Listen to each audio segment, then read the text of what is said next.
All right, so this is going to be a quick Major League Baseball playoff preview. We have the wild card games tonight and tomorrow. So the first wild card game is going to be the Colorado Rockies going up against the Chicago Cubs in Chicago at Wrigley Field. So this is going to be a great environment, great atmosphere.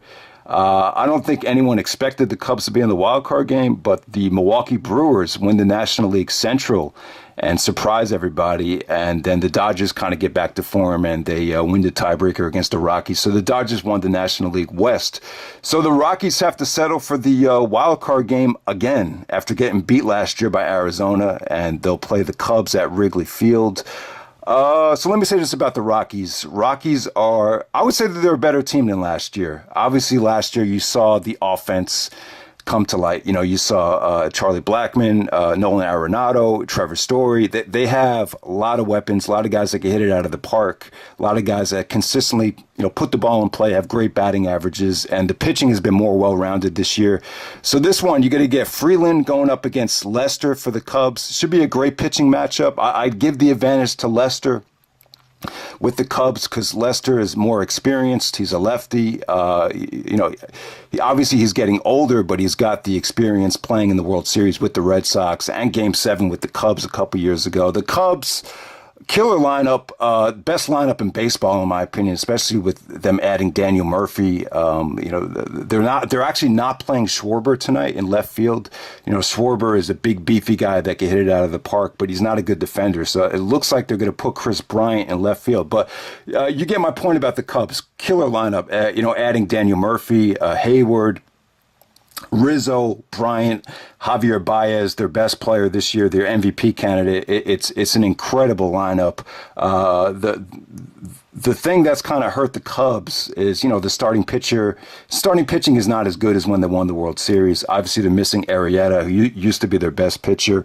They're missing Chapman, who they borrowed, and Chapman was overused when they won the World Series. They're missing David Ross, their catcher. Someone like Lester, loved pitching to David Ross because of the communication and all that stuff. So the Cubs do have its flaws. Obviously, they're very vulnerable. The fact that they, lost the division shows you that they're not as strong as they used to be. But in this environment at Wrigley Field, I think the atmosphere is going to be too much for the Rockies to handle. To me, like the Rockies seem like they're a much better home team because of the altitude, and they haven't been as consistent on the road. And they got beat pretty easily by the Dodgers yesterday. Buehler and the new young stud for the Dodgers kind of shut them down yesterday. So they look like they're a little bit cold. I just can't see the Cubs losing 2 games in a row at home at Wrigley Field, especially this is going to be more of a prime time hot environment tonight against the Rockies at Wrigley Field. So it should be an awesome game, but I'm expecting the Cubs to win this game pretty easily. But I can see, if the Rockies did end up winning this matchup, I wouldn't be totally surprised because, I think they are that good. They had a really strong finish to the season, but I just can't see the Cubs losing because of the home field advantage.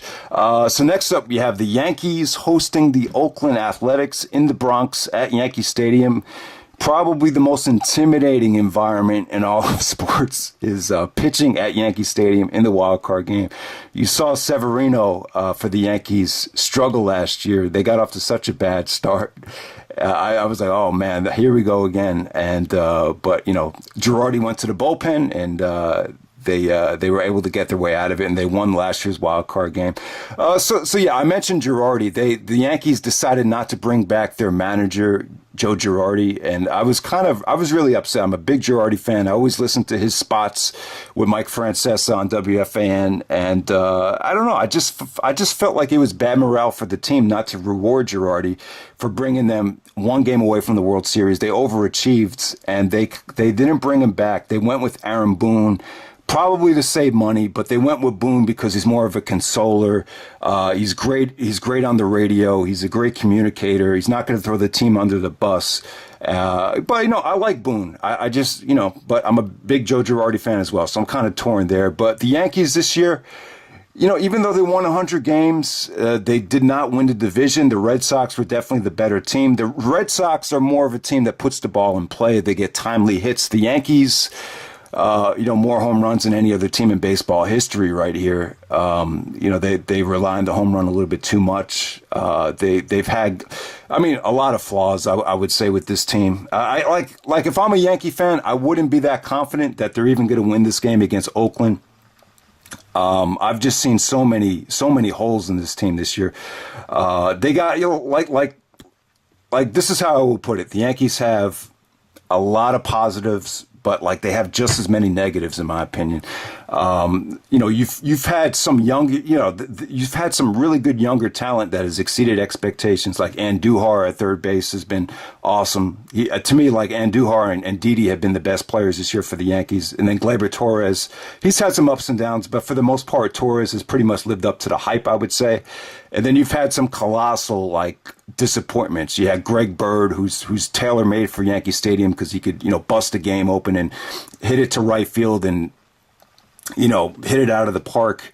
But his batting average has been like 190 this year. There's been so many times when Bird has had the bases loaded and he would just pop up, and he's lost his job. Luke Voit has taken his job at first base. Luke Voit has been a nice surprise. He's kind of like the resurrection of Shane Spencer from 20 years ago, and just a big beefy guy that's been better than expected. And also Gary Sanchez. I would say that Sanchez has been the story of the Yankees this season. Sanchez has been behind the plate, he's been awful. His fundamentals, as far as letting balls in the dirt get by him, has been pretty bad.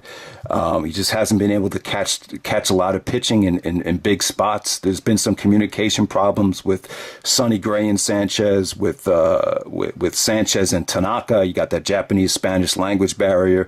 It just seems like there's just a lot of guys that are more comfortable pitching to the backup pitcher in Romine. So with Sanchez as well, like his average has been terrible. He hit about 18 home runs this year, but he's batting under 200, and he just hasn't been the superstar that we expected. This was supposed to be Sanchez and Judge's team, and it just hasn't been that way. Giancarlo Stanton.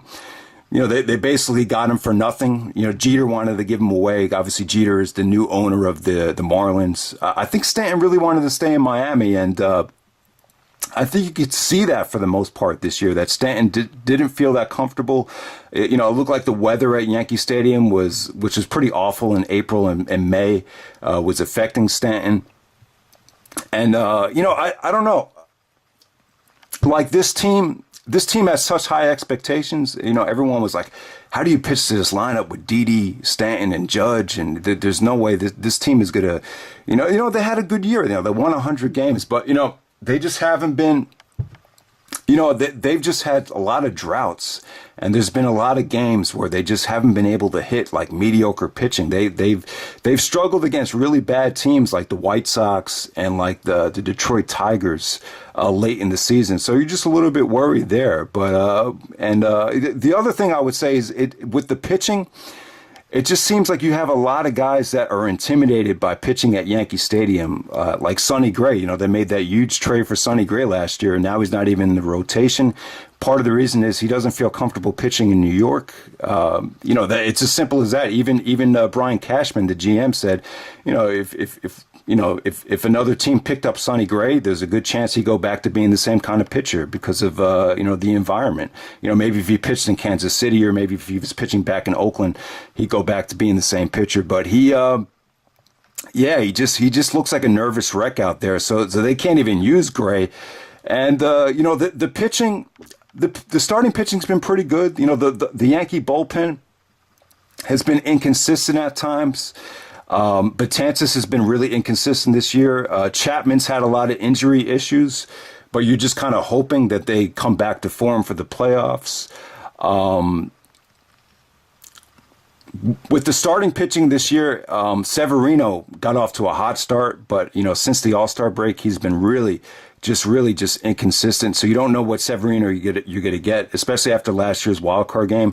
They probably won't pitch Severino in the wild card game. They haven't even announced the pitching for the wild card game for the Yankees. It looked like it was going to be Tanaka, but they acquired Happ from the Toronto Blue Jays, and Happ is he knows the division. That's one of the reasons why they got him. But, they're not pitching against the division here. The Oakland Athletics are in the West.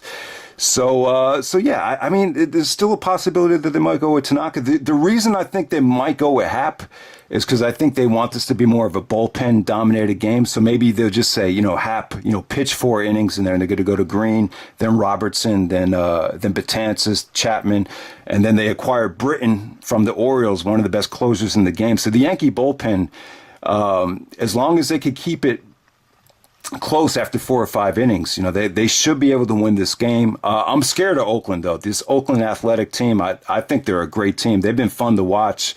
Obviously a lot of you guys probably haven't seen them play. They're out on the West Coast. Their games have never been on ESPN. A few games on the MLB network. But yeah, one of the lowest payrolls in the league. But they just had a lot of guys surprise people. They have, if you look at their averages at the beginning of the year, even when they weren't that good, it's kind of eye opening. Like most of the guys were almost hitting over 280 to 300, and it slowly but surely as the season went on, they started winning more games, and they almost challenged Houston for the National or American League West. So they've been that good. The pitching's been good enough. The bullpen's been pretty strong. They added Familia. They added the closer from the Twins. Tenron, Trinan, their closer. One of the best closers in the game. One of the best bullpens in the game. So the bullpen's pretty good. But, what about the Oakland Athletics is they're hitting. Chris Davis, probably more home runs than anyone in the league. Chapman, one of the best third basemen in the league. He's been pretty scrappy. So Chapman and Chris Davis, I would say they're best players. And they've had a lot of other guys like Olson, like Lowry, Simeon. They have just a lot of guys that can hit the ball. Like probably, I would just say that they're a better team than the Yankees as far as, getting timely hits. So yeah, we'll see what happens here, man. This should be a great game. It's not going to be easy.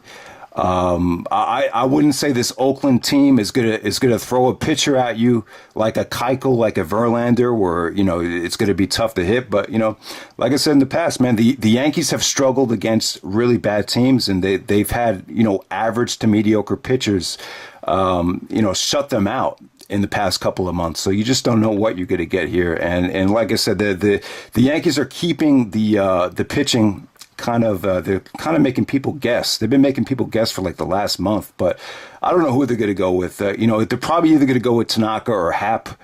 Severino supposed to be their ace, but Severino's just looked so shaky over the last couple of months and because of what happened in the wild card game last year, they're probably not going to go with Severino. So they're probably going to go with either Happ or Tanaka. So it's pretty much up in the air there. So that's the wild card games. The winner of the Cubs and the Rockies will play the Milwaukee Brewers, and the Brewers have been playing the best baseball over the last month. Probably the best offense and the best pitching in baseball right there. And then you're going to get the Atlanta Braves taking on the Los Angeles Dodgers. So the Braves have been good this year, man. They've added some young talent to go along with Freddie Freeman and Markakis. So they definitely have a solid team right there. The Dodgers are pretty much back in the form. I like where the Dodgers are this year because they're hungry. They weren't bored this season. They really had a fight to the end to win the division. So I think that's a good thing.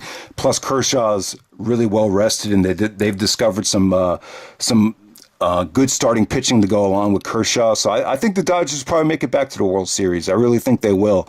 But it seems to me like just from watching the games over the last month that the Brewers are coming into the postseason playing the best baseball in the National League. So definitely look out for them. What I like about the Brewers is they've really added a lot of the guys that have experience. A lot of the guys that were on the Kansas City Royals World Series team are there. Lorenzo Cain, Moustakas, and obviously you have Christian Yelich, who's probably the MVP of the National League. He's just been a really nice surprise. He's tall, lanky, athletic kid. Put the ball in play at the same time, still hit home runs.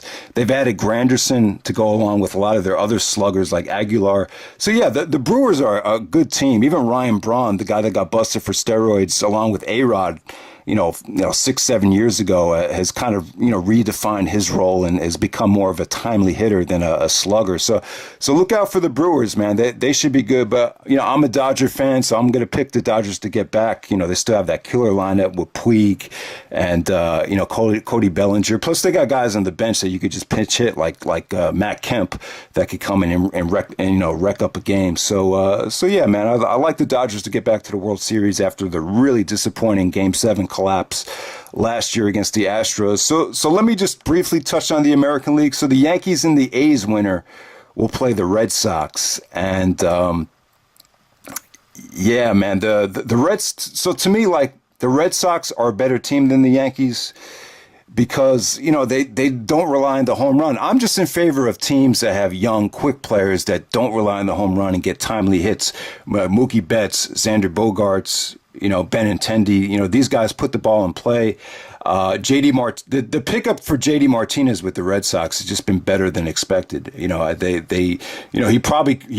you knew Martinez was going to be this good, he probably could have gotten a better deal somewhere else. To me, Martinez has definitely been a lot better than Stanton. To me, like, Judge with the Yankees is just more, the personality, the leadership skills. I just prefer it over Stanton. Stanton, to me, I don't know, man. He just gets hot and cold at times. So I definitely prefer Martinez over Stanton there in that matchup. Red Sox pitching been pretty good.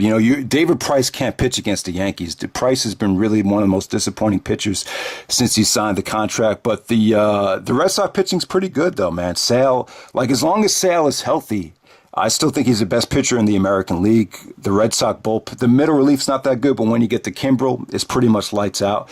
So really, I don't think the Red Sox have a lot of weaknesses, but I think they have a little. But it's not to the point where I'd really be worried about them. Definitely think the Red Sox are a much better team than last year, and it's mostly because of JD Martinez and just the overall pitching rotation.